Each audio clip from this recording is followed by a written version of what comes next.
This is a class for BA Part 3 English Literature. We will be reading the second part of the poem In Memory of W.B. Yeats, a poem by W.H. Auden. We have already done the poem up to this part where we talk about the value of his poetry, practical value of his poetry, where there are some people in the world who are busy in their works and they are unaffected by this death, whereas there are other people who follow the poet, who have read the poet, and it made a great difference in their lives. It was a memorable day, it was a sadly memorable day for those who knew the poet and who admired the poetry of W.B. Yeats. Now we move forward in the second unit of the poem. This is a very unconventional kind of elegy written by the poet about W.B. Yeats, and this particular second unit is very important from this point of view. You were silly like us. He addresses to W.B. Yeats, W.H. Auden addresses to W.B. Yeats saying, you were silly like us, means you were also human being, you also had your own weaknesses and frailties, and you also committed same kind of mistakes that common human beings generally commit. So you were silly like us. Your gift survived it all. But since you are no more, what survives after you? What is left after you? Your gift. And what is the gift? The gift of writing poetry. So your gift of poetry survives even the silly things that you did in your life, the common frail things that you committed in your life. And what were these silly things?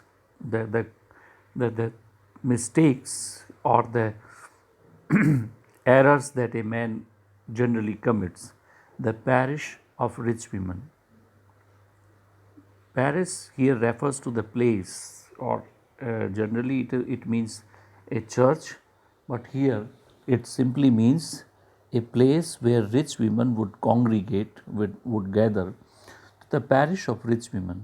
Generally, the poet liked to be surrounded by rich women, so he would flatter them, he would appreciate them, he wanted the company of these rich women. So it was a common frailty, common weakness that of the poet, physical decay.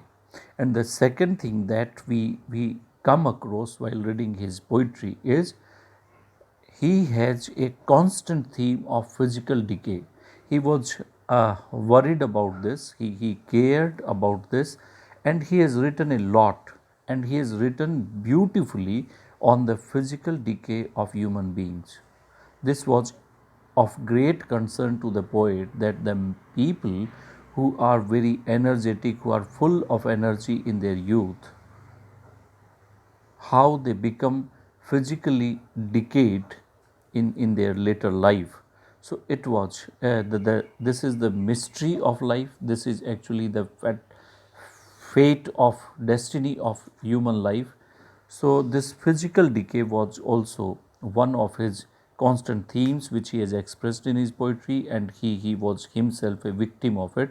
He underwent an operation also for the vigor and vitality of his body. So physical decay is one of the things which remain, because he went for an operation to become once more vigorous. So you were also silly like us, you also had the same kind of notions or weaknesses yourself. And the poet was, you can say, focused or concentrated more about himself. So this being this narcissistic tendency, this being focused to one's own self tendency, was also very, you can say, a kind of weakness in a man. And what else? Mad Ireland hurt you into poetry. When we read W.B. Yeats' poetry, we come across Ireland, which was a colony of England and which was fighting for its freedom, like India, and there was frenzy about it. So this mad Ireland, why Ireland was mad? Because even after the independence, even after the local administration took uh, participation in its administration, uh, people behaved in a frenzied manner. So that uh, mad Ireland, he is actually talking about the dirty politics that was there played in Ireland, and the poet calls it mad. So mad Ireland hurt you into poetry. He exposes a lot of things, the political rivalries of the leaders, the political mistakes that were committed in his times. So all these things, and the clashes between big politicians. So this mad Ireland, that the theme of his poetry, major theme of his poetry was Ireland also, Ireland as a nation also. Now that he is no more, the poet moves forward. He says, now Ireland has her madness and her weather still. Now means when the poet is no more. Now Ireland has her madness. Still, the nation is behaving in the same manner with the same kind of madness, same kind of rivalry, same kind of antagonism is being practiced there. So Ireland has her own madness and her weather still, and the same kind of weather is moving. Weather here refers to actually the environment which the poet had problems with. He is actually talking about the political environment also, the common environment of living also. For why they are still the same, why the madness, why the same environment there? For means because poetry makes nothing happen. Although the poet has written so much against this prevailing, you can say, madness that Ireland practiced, but still poetry makes nothing happen. It could not change. The poetry written by W.B. Yeats could not change the nation. It survives. The poetry survives. Although it does not make a change, but the poetry is revered, poetry lives, people read poetry, people appreciate poetry, but they do not change. तारीफ सब करते हैं लेकिन बदलना कोई नहीं चाहता. तो it survives, the poetry survives in the valley of its saying. Valley of its saying is Ireland. जहाँ उसको कही गई वहाँ वो अभी भी जिंदा हैं. Where executives, where the powerful people, where the executives, जिनको करना है काम, वो administration would never want to tamper. They never want to tamper, they never intervene, they never interfere. वो जैसा चलता है वैसा ही चलता रहता है. People do not generally change much. It flows south from ranches of isolation. Ranches is actually the farms of isolation. गांव गांव से लेकर के इट फ्लोज साउथ, वो साउथ की तरफ आती है और वहाँ पे and the busy Greaves people, suffering people. और वहाँ से कहाँ तक आती है? रो टाउन्स. गांव की सफरिंग से लेकर के टाउन्स तक की सफरिंग्स तक, that we believe and die in. And there people live. They believe in life, they believe in struggle, they believe in ennobling themselves, they believe that life will definitely become better. This positive thought is always surviving with us. So ये जो एक विश्वास है कि हम better होंगे, इसी के साथ हम जीते हैं एंड वी डाई इन. तो this faith actually is there in the poetry of W.B. Yeats also. So it survives. The poetry survives. कैसे? A way of happening, a mouth. A way of happening, a mouth means the way the poet has written, it is actually the style of the poet. जैसा गालिब, मिर्ज़ा गालिब के बारे में कहा जाता है कि वैसे तो हैं सुखनवर बहुत अच्छे, कहते हैं कि गालिब का है अंदाज़े बयां कुछ और. तो there are so many poets in the world, but it is actually the way that a poet says makes him different or distinct. So poetry of W.B. Yeats also survives as a way of happening a mouth, means the way he has said this. And now we reach into the third section, the final section, and this is written in a way of prayer. W.H. Auden writes this as if it is a prayer to earth. Earth, receive an honored guest. Now we can visualize, the poet gives you an idea that the poet is being buried, and at that time this line is said, earth, receive an honored guest. Who is this honored guest? Obviously, W.B. Yeats. Receive this honored guest. William Yeats is laid to rest. Now he is laid down in the earth to rest. He will no more be troubled or worried or anxious about Ireland or about any other matter that we have already discussed. उन सब की चिंता नहीं, because he is dead. So he is laid to rest forever. Let the iris vessel lie. Iris vessel.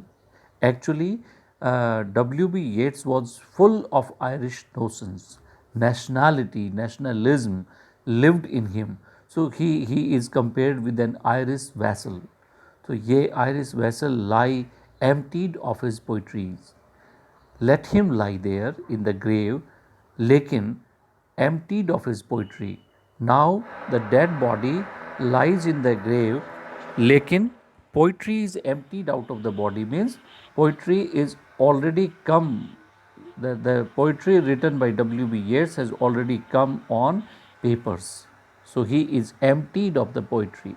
No more poetry is there in the body of W.B. Yeats, which is being buried. Time that is intolerant of the brave and innocent. The malevolent aspect, the cruel aspect of time is presented. That time is intolerant of brave. Even if you are brave, even if you are innocent, time plays the same kind of havoc in your life. Time kills people. So time that is intolerant of brave or innocent and indifferent. Time is indifferent in a weak to be a beautiful physique, to a beautiful physique. Whether you are beautiful or whether you are weak, time is indifferent. Indifferently time attacks all. Time क्या करता है? और time worships language. लेकिन time की एक अलग जो aspect है, that is portrayed by that is written by the poet. He says time worships language. Why worships language? Because time is recorded in language. Time को अगर किसी ने रिकॉर्ड किया है तो वो लैंग्वेज ने किया है, इसलिए टाइम वर्शिप्स लैंग्वेज. इसलिए लैंग्वेज ख़त्म नहीं होती. लैंग्वेज पीढ़ी दर पीढ़ी, जनरेशन आफ्टर जनरेशन रिमेन्स. तो time worships language and forgives everyone by whom it lives. और सबको माफ़ कर देता है. सबको माफ़ कर देता है यहाँ पे किसने? By whom it lives, by whom the time lives. Time किसके कारण जीता है? Time is actually recorded by the poets, by the authors. So he forgives. He forgives means समय का प्रभाव पोएट्स पे नहीं पड़ता. They become everlasting, they become eternal. कवि अमर हो जाते हैं. इसलिए इट इज़ सेड कि he forgives everyone by whom it lives. It lives in words. Time lives in words. He pardons cowardice. Time pardons. Time forgives cowardice. अगर कोई कायर रहा तो भी. Conceit.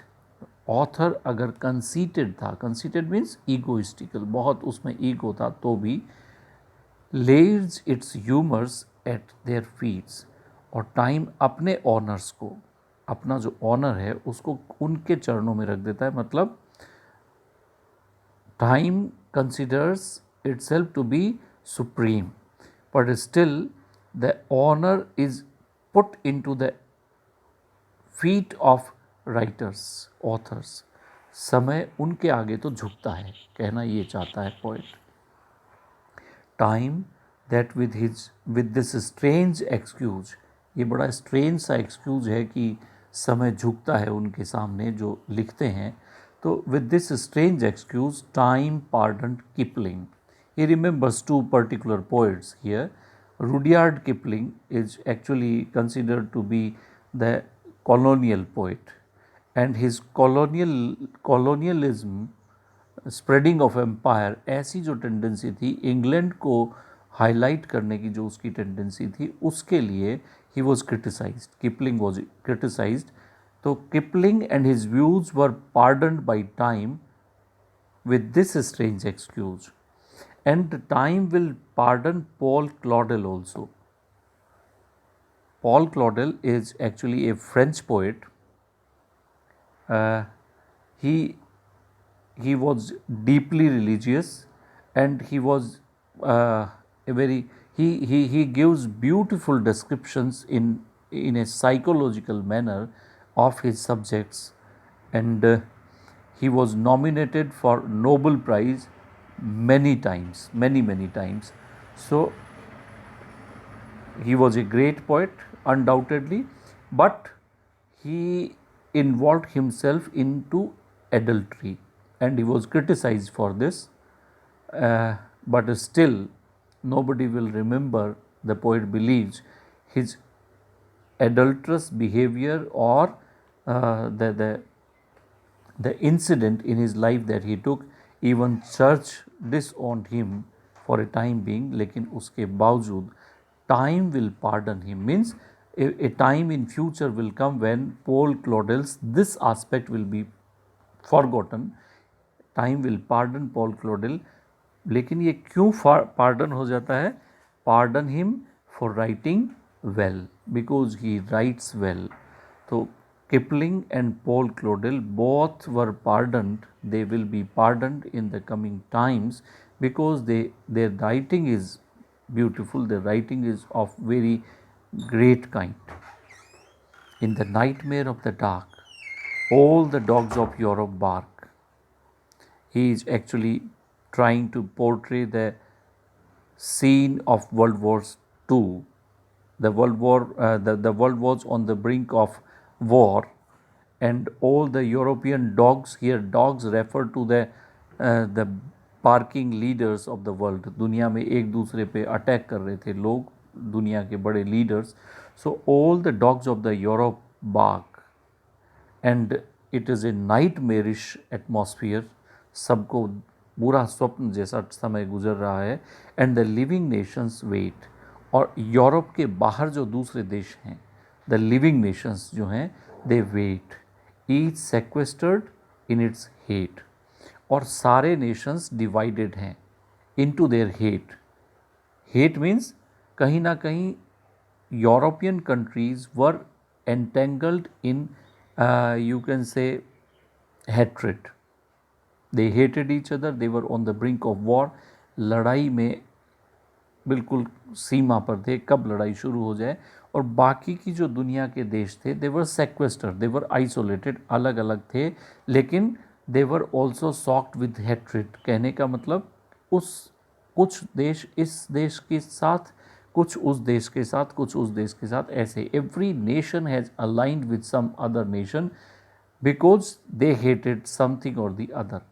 So the union of these nations was due to the hatred, opinions that they had for other nations. Intellectual disgrace stares from every human face. Intellectual disgrace, everyone thinking, and the disgrace means love is not left, compassion is not left, war, people were ready for war. So intellectual disgrace stares from every human face. And siege of pity lie locked and frozen in each eye. अब किसी के मन में रहम नहीं है. Sea of pity, which was actually the virtue of mankind, that lies locked and it is frozen in each eye. ऐसे में, इस माहौल में, ऐसे एनवायरनमेंट में द पोइट डाइड. सो अब वो कहता है follow poet follow, right to the bottom of the night. वो डेथ को नाइट से कंपेयर करते हुए कहता है कि follow poet, right into the bottom of the night, go into the depth of the night, that is to say the darkness, that is to say in the death, with your unconstraining voice. Unconstraining means the voice which was never constrained, which was never, you can say, suppressed. उसने कभी अपनी आवाज़ को दबाया नहीं. ऐसी voice के साथ go into the depth of the night, still persuade us to rejoice. और कब्र में जाने के बावजूद persuade us to rejoice. जैसा उसमें था वो पॉजिटिविटी जो थी कि even when there is a lot of negativity in the world, but still you can hope for the best. तो वो जो rejoice का फैक्टर है, that the poet can persuade us still, उसके साथ पोइट हमें अभी भी रिजॉइस करने के लिए परसुएड कर सकता है. इसलिए वो कहता है follow poet follow, right to the bottom of the night with the farming of a verse. और यहाँ तुम्हारी प्रेरणा से with the farming of a verse, यहाँ फार्मिंग तो होगी, कुछ उगेगा तो सही, लेकिन वो उगेगा क्या? A verse. Make a vineyard of the curse. ये है curse because the world is on the brink of world war 2. तो this is a situation of curse, लेकिन इसको चेंज करना किस में? Into vineyard. Vineyard is actually जहाँ पे ग्रेप्स की पूरा यार्ड बन जाए, ऐसा. तो ऐसा खूबसूरत मंजर फिर से हो जाए. Sing of uh human unsuccess in a rapture of distress. Even when we sing of human unsuccess, कि हम हजारों सालों की अपनी सिविलाइजेशन को बचा नहीं पाए, किससे? हेट्रेड से, एक दूसरे को हेट करने से. तो ये जब इसको भी गाया जाता है, लेकिन गाया कैसे जाए? In a rapture. Rapture means extraordinary ecstasy के साथ. और एक्सटेसी कैसी है? Of distress. आपने ओपेरा देखा होगा कभी, ओपेरा में ट्रेजेडी भी बहुत यूं रैप्चर के साथ गाई जाती है. तो उस डिस्ट्रेस को भी, उस सौरों को भी इस रैप्चर के साथ गाया जाए, इस एक्सटेसी के साथ गाया जाए कि it becomes a learning experience. कि हम हजारों सालों की अपनी सभ्यता जिसमें हमने इतना डेवलपमेंट किया, उसको हमारी अपनी हेट्रेड से, इंटेलेक्चुअल डिस्ग्रेस के कारण हम खो रहे हैं इसको. In the desserts of the heart let the healing fountain start. हम सब के हार्ट्स कैसे हो गए हैं? डेजर्टेड हो गए हैं. Means they have become devoid of sensitivity. Sensitivity ख़त्म हो गई है, संवेदनशीलता ख़त्म हो गई है. ऐसे दिलों में let the healing fountain start. When we read the poetry of such great poets like W.B. Yeats, तो फाउंटेन्स स्टार्ट. फाउंटेन किसके? Of healing power. Fountains of healing power, fountains of sensitivity, वो हमारे अंदर वापस शुरू हों. In the prison of his days teach the free man how to praise. In the prison of his days, इंसान कहाँ रहता है? अपनी बॉडी में. And this body is no more than a prison of his days. जितना समय उसके पास है, जितनी लाइफ उसके पास बची है, of his days he will live in this body and this body will be a prison only. तो in the prison of his days, अपने जीवन की इस जेल में, इस सेल में, इस प्रीजन में, टीच द फ्री मैन. लेकिन अंदर जो आत्मा है इंसान की, दैट इज़ फ्री. तो उस स्पिरिट को teach the, he makes a prayer to the poet कि now you have become free, leaving the body aside. तो ऐसे में let your soul teach the free man, that is to the spirit of man, how to praise. कि admire कैसे करें, appreciate कैसे करें, इस सिविलाइजेशन को तारीफ़ के साथ कैसे करें. If we appreciate each other, if we appreciate what is good, if we appreciate, definitely we will turn towards positivity and the world may come to become a better place, and maybe the the world be diverted from the World War II, ऐसा वो बोलता है. और thank you very much. This is the poem. It was written in February 1939 when the poet died.